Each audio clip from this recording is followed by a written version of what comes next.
Hi guys, Totallydubbed here, and today I'm doing a video review on the Microsoft Surface headphones. Now these headphones come in at £329.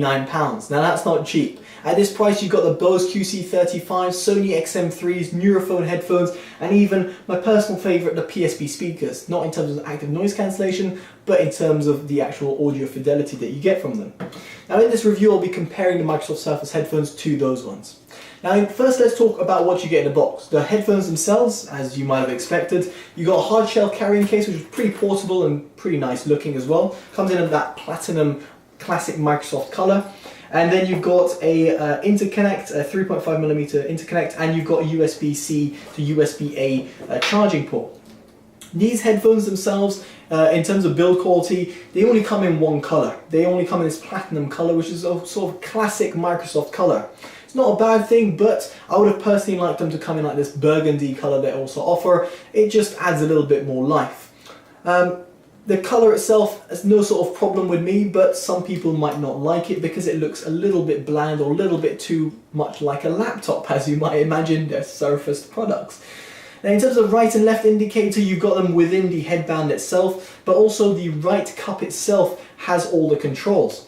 When I say all the controls, it's got on and off button and a mic mute button. The mic mute button is for your microphone, so if you're on a call, you can mute your microphone at the click a button. That's pretty cool, if you ask me, and you get a little tonal sort of sound in your ears to note that little disabled sound. And then after that, you've got a USB-C charging port that provides, in 15 minutes you'll get 1 hour of playback time, which is great. Overall battery life of these headphones is around 15 hours, so that's plenty for a long haul journey. Then you've got a 3.5mm jack connector over here that you can plug in with your phone, so therefore you don't have to use Bluetooth. On the side you've got touch controls. Now the touch controls for most are a kind of like a hated relationship with headphones. However, in this case, I actually really love what Microsoft have done because they're super intuitive and very responsive, at least with my Android device. They responded very well. Play, pause music, previous, next, answer and reject calls. And if you long press it as well whilst you're listening to music, you can activate the virtual assistant on your smartphone. For example, in my case would be Google Assistant. Now this doesn't have a built-in voice assistant like the Bose QC35 or Sony XM3s. However, the fact that you can activate your voice assistant on your phone and talk to the headphones directly using the microphone rather than being close to your phone is pretty cool. So no complaints there, but if you're someone who loves that virtual connected world and have that virtual assistant with you, then I would suggest looking at the Bose or the Sony equivalents. There's also one more feature that I'd like to mention is this Rotary Dial. This Rotary Dial is really well made and it feels nice. It doesn't click, it's just silent and it goes like an infinite scroll. On the right hand side it's the volume of the headphones, whilst on the left hand side you've got the active noise cancellation levels. You've got 13 levels of active noise cancellation you can filter through, the lowest boosting the ambient sound around you. So it's pretty cool and pretty intuitive. In terms of the comfort of the headphones, I must say they're among the most comfortable headphones I've actually come across.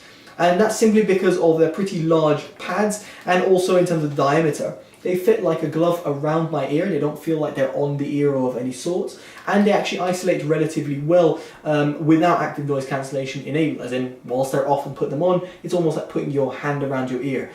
It's actually very good. In terms of comfort, as I said, very comfortable and they're not going to sweat over time. They've got really nice padding, like a memory sort of foam padding, which means if you wear glasses they're not going to dig in either.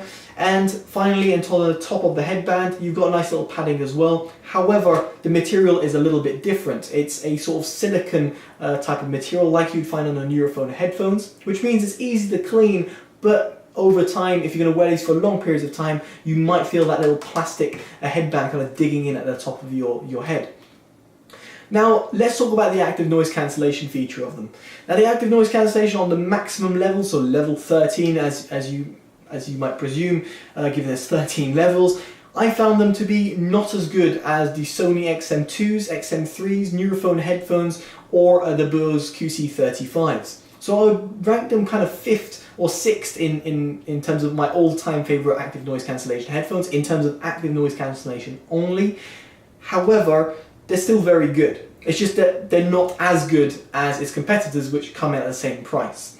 So it will block out a lot of noise, mainly in terms of the low end sort of sounds, but it's sort of screeching sounds. Like for example, when I was on the train and listening out to like the sound that the rail is being hit, almost like a high pitch, these don't block them out as well as the Bose QC35s or XM2s or XM3s, the Sonys that is.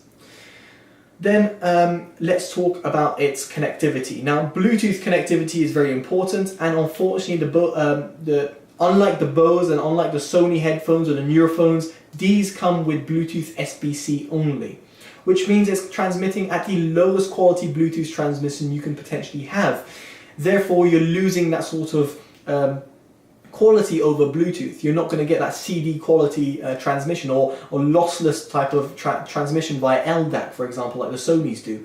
So it's a little bit a shame, on actually disappointing to see Microsoft opting for SBC codec, not even AAC like the Bose do. So it's a shame. And this pretty much leads me onto my sound quality section, which in all honesty is not as good as the other headphones that I mentioned. Simply because these headphones are very fun sounding, and don't get me wrong, the average Joe will put them up and be like, oh yeah, they're cool, they've got loads of bass, and you know, the highs sound pretty nice, they sound really fun. But that's like a Beats type of headphone. Not to say these are, but they don't have much control on the low end. The mids are heavily recessed and pushed back, at least in comparison to its competitors, and then the highs are kind of a little bit rolled off at the top end. So they do have a fun sound signature, don't get me wrong. I had loads of fun listening to them, I have no trouble listening to them. But when I compare them to the PSB speakers, the Sony XM3s, the Bose QC35s, they just don't excite me as much in terms of their overall sound frequency. The sort of frequency range, sorry. The mids are just too pushed back for my liking, which is really a shame. In terms of the mid bass as well, there's a little bit of lacking control. There's plenty of quantity, but in terms of quality, it's missing that little bit of refinement and control that you'd expect. In terms of the highs, as I said, they kind of roll off at the top end. On the plus side, the soundstage is very impressive. They have a really good soundstage, and I must say, they sound open and wide and give fantastic instrument separation. So overall, what do I think about these headphones? Well, to be quite honest with you, it's not headphones I'd recommend. At the price they come in at, and are pretty expensive, you've got better active noise cancellation headphones or better sounding headphones, such as these Bluetooth active noise cancellation headphones, rather than the Surface headphones, which come, again, at the same price, if not cheaper. So if I were you and you're looking for the best active noise cancellation headphones with good sound quality, I would choose the Sony WH-1000XM3s. If you want something that has the best sound quality but not the best active noise cancellation, neither the best sort of comfort, I'll go for the PSB speakers. So there we go guys, I've been Totally Dubbed. If you've enjoyed this review, make sure you give it a like, comment, subscribe. Let me know in the comments below what you think about these headphones or if you own them. Alright guys, I've been Totally Dubbed. Take care and bye bye.